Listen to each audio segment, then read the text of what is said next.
ओम शांति। आज 31 दिसंबर 2022। आज की ईश्वरी वाणी की मुख्य पंक्तियां हैं। मीठे बच्चे, तुम्हें शिव जयंती का त्यौहार बड़ी धूमधाम से मनाना है। तुम्हें शिव जयंती का त्यौहार बड़ी धूमधाम से मनाना है। ये तुम्हारे लिए बहुत बड़ा खुशी का दिन है। सबको बाबा का परिचय देना है। प्रश्न है, कौन से बच्चे अपना बहुत बड़ा नुकसान करते हैं, घाटा कब पड़ता है? उत्तर है, जो बच्चे चलते चलते पढ़ाई छोड़ देते हैं वह अपना बहुत बड़ा नुकसान करते हैं। बाबा रोज इतने हीरे रत्न देते हैं, गुह्य पॉइंट सुनाते हैं। अगर कोई रेगुलर नहीं सुनते हैं तो घाटा पड़ जाता है, नापास हो जाते हैं, स्वर्ग की ऊंची बादशाही गवा देते हैं, पद भ्रष्ट हो जाता है। गीत है, रात की राही थक मत जाना, सुबह की मंजिल दूर नहीं। ओम शांति। ये रात और दिन मनुष्यों के लिए है, शिव बाबा के लिए रात और दिन नहीं है। ये तुम बच्चों के लिए है, मनुष्यों के लिए है। ब्रह्मा की रात ब्रह्मा का दिन गाया जाता है। शिव का दिन शिव की रात ऐसे कभी नहीं कहा जाता। सिर्फ एक ब्रह्मा भी नहीं कहा जाएगा, एक की रात नहीं होती है। गाया जाता है ब्राह्मणों की रात। तुम जानते हो अभी है भक्ति मार्ग का अंत, साथ साथ घोर अंधियारे का भी अंत है। बाबा कहते हैं, मैं आता ही तब हूँ जबकि ब्रह्मा की रात होती है। तुम अभी सवेरे के लिए चलने लग पड़े हो। जब तुम ब्रह्मा की संतान आकर बनते हो तब तुमको ब्राह्मण कहा जाता है। ब्राह्मणों की रात पूरी हो फिर देवताओं का दिन शुरू होता है। ब्राह्मण जाकर देवता बनेंगे। इस यज्ञ से बहुत बड़ी बदली होती है। पुरानी दुनिया बदलकर नई होती है।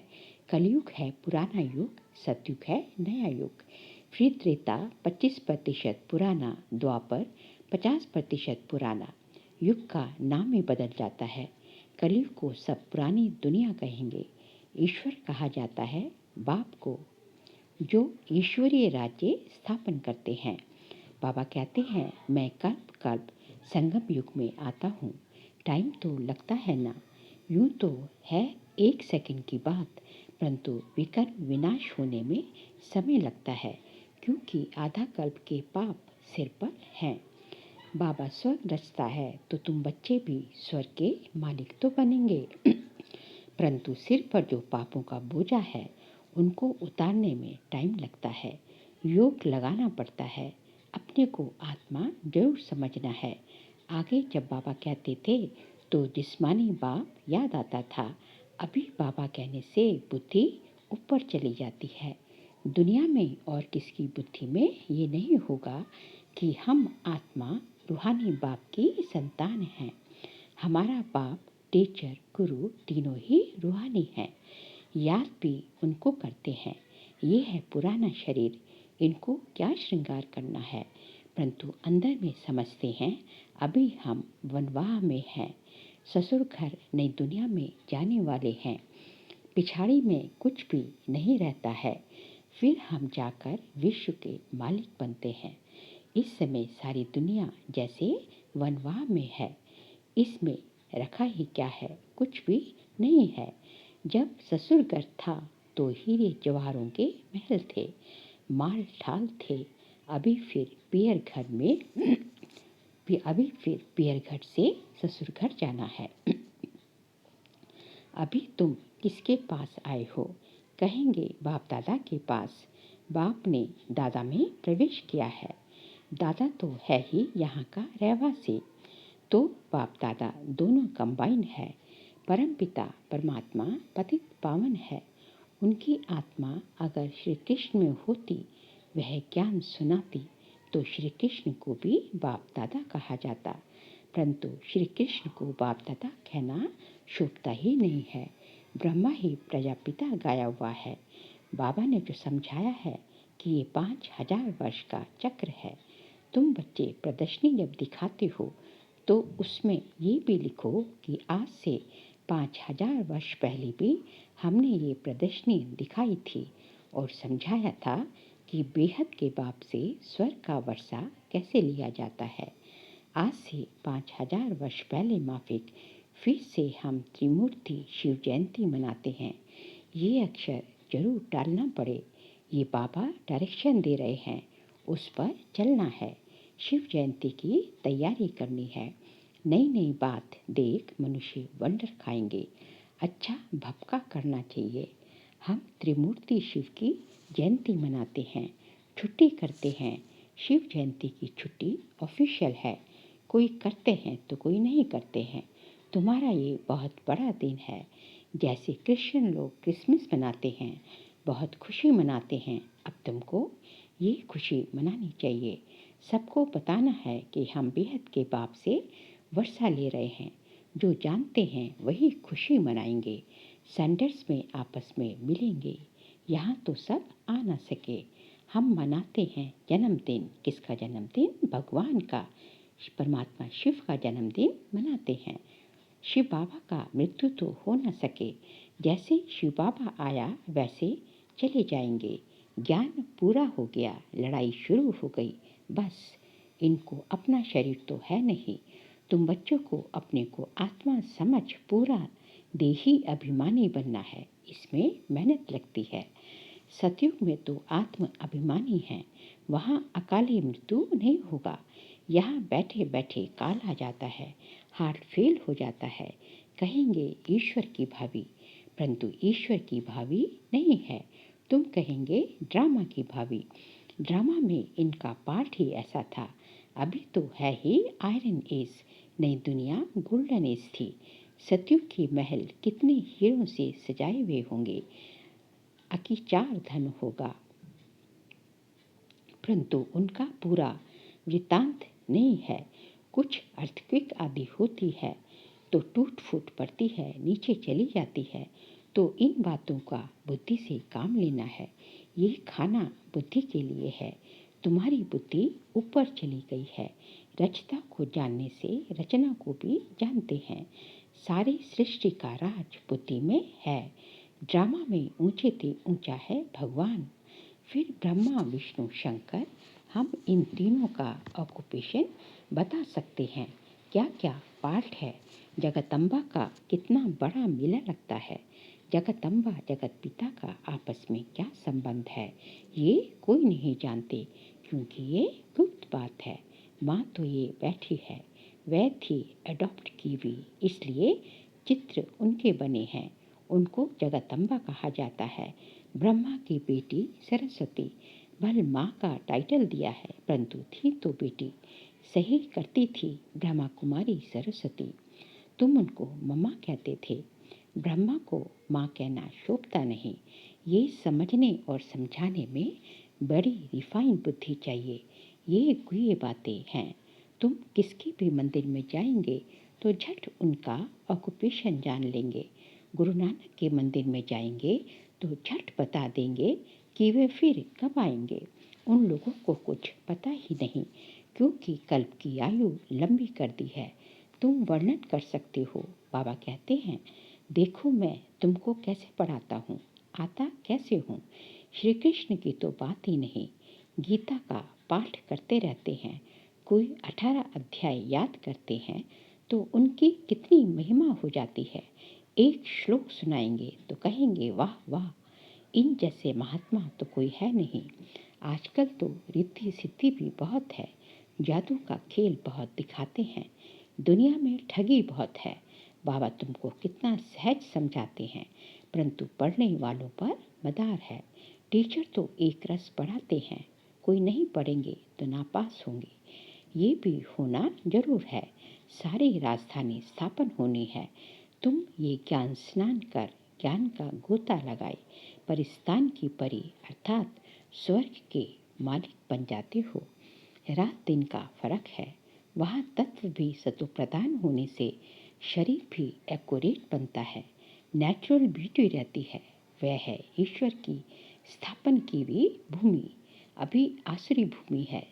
स्वर्ग नरक में बहुत फर्क है। अभी तुम्हारी बुद्धि में ड्रामा के आदि मध्य अंत का राज बैठा हुआ है। नंबरवार पुरुषार्थ अनुसार बाबा कहते हैं अच्छी रीति पुरुषार्थ करो। बच्चियां नए नए स्थान पर चक्र लगाने जाती हैं। अगर अच्छी माताएं आती हैं तो सर्विस को जमाना पड़े। सेंटर पर अगर कोई नहीं आते तो अपना नुकसान करते हैं। कोई पढ़ने के लिए नहीं आते हैं तो उनको फिर लिखना चाहिए। तुम पढ़ते नहीं हो, इससे तुमको बहुत घाटा पड़ जाएगा। रोज रोज बहुत कुए पॉइंट्स निकलती है। ये है हीरे रत्न। तुम पढ़ेंगे नहीं तो नापास हो जाएंगे।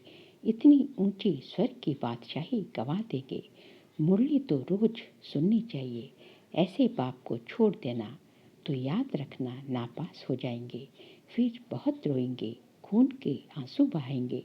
पढ़ाई तो कभी नहीं छोड़नी चाहिए। बाबा रजिस्टर देखते हैं कितने रेगुलर आते हैं। ना आने वालों को फिर सावधान करना चाहिए। श्रीमत कहती है पढ़ेंगे नहीं तो पद भ्रष्ट हो जाएंगे, बहुत घाटा पड़ जाएगा। ऐसे लिखा पढ़ी करो तब तुम स्कूल को अच्छी तरह उठा सकेंगे। ऐसे नहीं कोई नहीं आया तो छोड़ दिया। टीचर को ऑनर रहता है कि हमारे स्टूडेंट्स ज़्यादा नहीं पास होंगे तो इज्जत जाएगी। बाबा लिखते भी हैं तुम्हारे सेंटर पर सर्विस कम चलती है, शायद तुम सोते रहते हो। अच्छा, मीठे मीठे सीख लेते बच्चों प्रति माता पिता बाप दादा का याद प्यार और गुड मॉर्निंग। रूहानी बाप की रूहानी बच्चों को नमस्ते। हम रूहानी बच्चों की रूहानी बाप दादा को नमस्ते नमस्ते नमस्ते। सार के लिए पॉइंट्स हैं। इस पुराने शरीर का श्रृंगार नहीं करना है।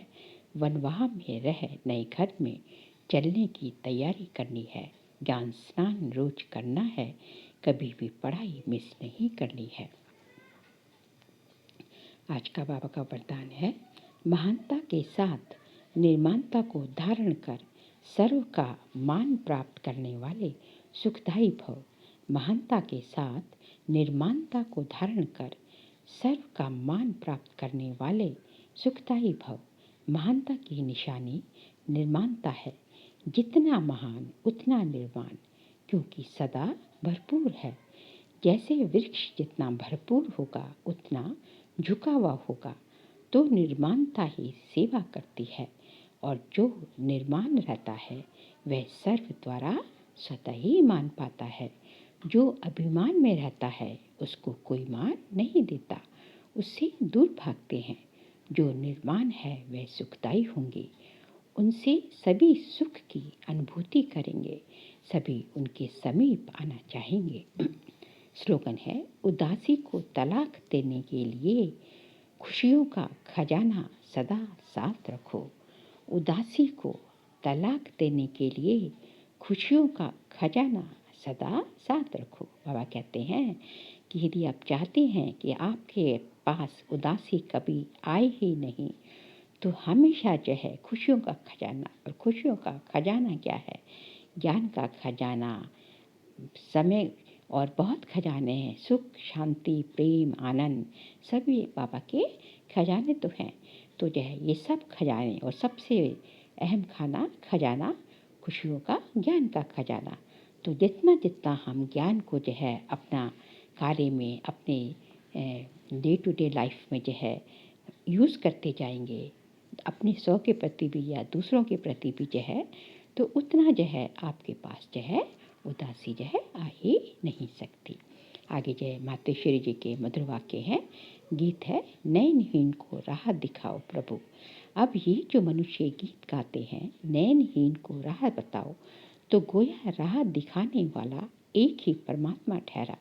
तभी तो परमात्मा को बुलाते हैं, और जिस समय कहते हैं प्रभु राह बताओ, तो जरूर मनुष्यों को राह दिखाने के लिए खुद परमात्मा को निराकार रूप से साकार रूप में अवश्य आना पड़ेगा।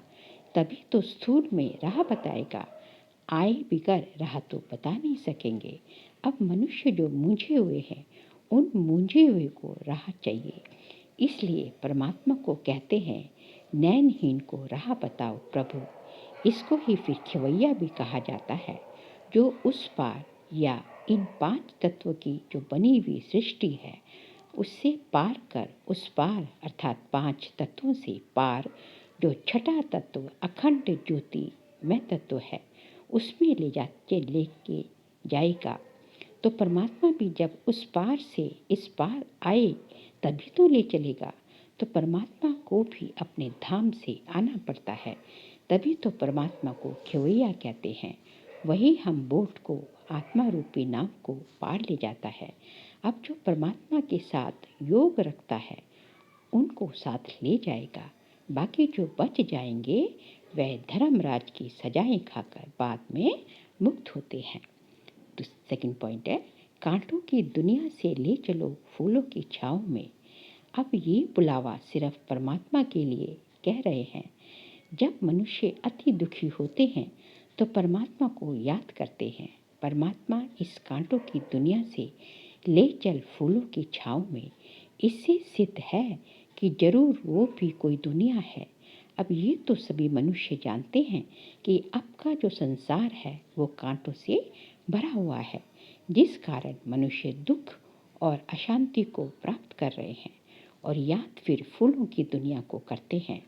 तो जरूर वो भी कोई दुनिया होगी जिस दुनिया के संस्कार आत्मा में भरे हुए हैं। अब ये तो हम जानते हैं कि दुख, अशांति ये सब कर्म बंधन का हिसाब किताब है। राजा से लेकर रंक तक हर एक मनुष्य मात्र इस हिसाब से पूरे जकड़े हुए हैं।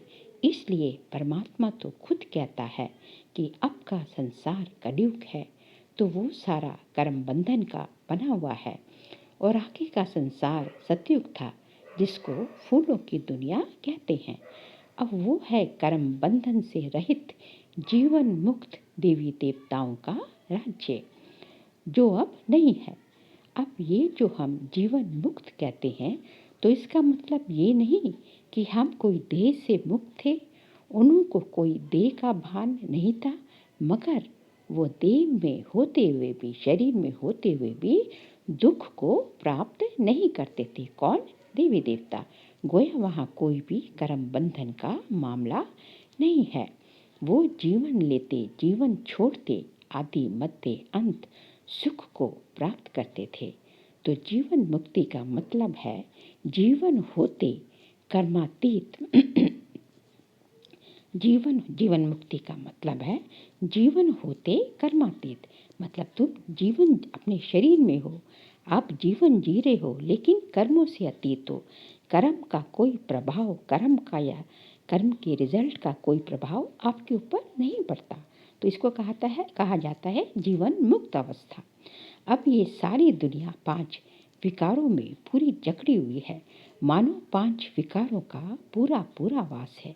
परंतु मनुष्य में इतनी ताकत नहीं जो इन 5 भूतों को जीत सके। तभी परमात्मा खुद आकर हमें 5 भूतों से छुड़ाते हैं और भविष्य प्रारब्ध देवी देवता पद प्राप्त कराते हैं। अच्छा, ओम।